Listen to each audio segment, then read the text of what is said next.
Assalamualaikum warahmatullahi wabarakatuh. Salam, Om Swastiastu, Namo Buddhaya, Salam Kebajikan. Kepada yang terhormat Ibu Tuti Siswanti SEMSI, yang terhormat Ibu Rita Intan Permatasari STPMM, yang terhormat Ibu Dr. Handusrianti Yosepah SPDMM. Kami dari kelompok 7 ingin mempresentasikan tugas ekonomi koperasi kelompok kami yang berjudul Tantangan Koperasi Indonesia pada Era Otonomi Daerah dan Perdagangan Bebas. Sebelum memulai presentasi, izinkan kami untuk memperkenalkan diri. Perkenalkan, nama saya Rizky Edo Ruliansyah. Saya Putri Jasmine Rofik. Saya Prita Dimetriana Wardoyo. Sebelumnya, saya akan memaparkan pembahasan pada materi kali ini. Yang pertama, mendalami koperasi era otonomi daerah dan perdagangan bebas. Yang kedua, koperasi Indonesia dalam menghadapi perdagangan bebas. Dan yang ketiga, posisi dan peran koperasi dalam sistem ekonomi Indonesia. Bagian pertama yaitu pendahuluan. Pada era reformasi ini, koperasi menghadapi berbagai tantangan baik secara internal maupun eksternal. Koperasi menyongsong pelaksanaan otonomi daerah. Secara eksternal, koperasi menghadapi globalisasi ekonomi dengan perdagangan bebasnya. Nah, secara eksternal, Indonesia menghadapi globalisasi dan liberalisasi ekonomi. Indonesia, sebagai negara yang sedang berkembang, tidak bisa lepas dari putaran roda kegiatan ekonomi secara internasional yang penuh dengan berbagai dinamika. Masuki materi yang pertama, yaitu perkembangan koperasi pada era otonomi daerah.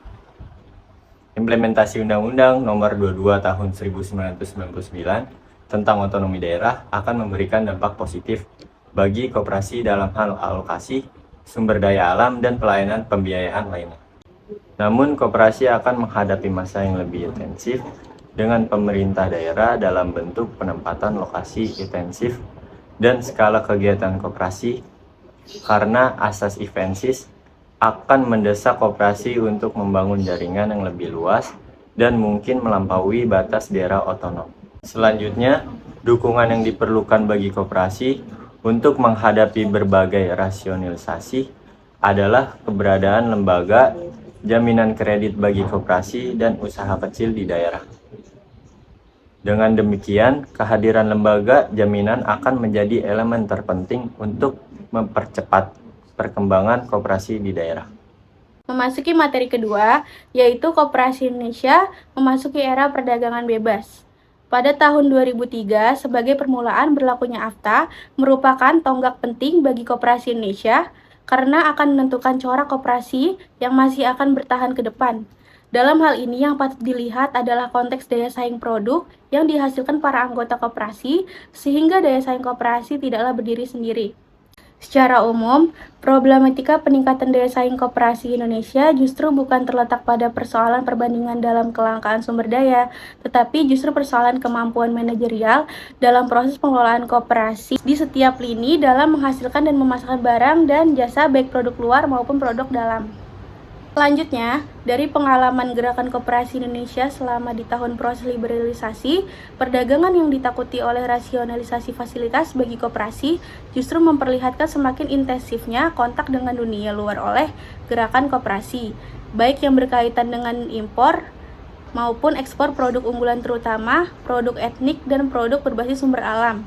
Dalam hal ini, kesulitan koperasi justru disebabkan oleh instabilitas nilai tukar rupiah ketimbang ketidakadanya permintaan dan kemampuan pembiayaan. Selanjutnya, melihat posisi koperasi pada saat ini di mana aset koperasi sudah didominasi oleh kegiatan koperasi di bidang jasa keuangan, maka restrukturisasi kegiatan koperasi sebenarnya sudah berjalan.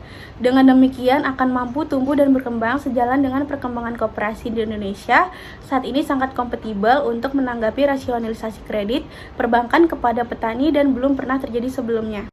Memasuki materi yang ketiga, yaitu posisi dan peran koperasi dalam sistem ekonomi Indonesia. Bagi perekonomian Indonesia, kita perlu mengaitkan dengan konteks sistem ekonomi nasional atau SENI dan kedudukan koperasi. Dari sisi produksi, pelaku ekonomi di Indonesia terdiri dari usaha negara, usaha swasta besar nasional, usaha swasta asing, dan usaha ekonomi rakyat.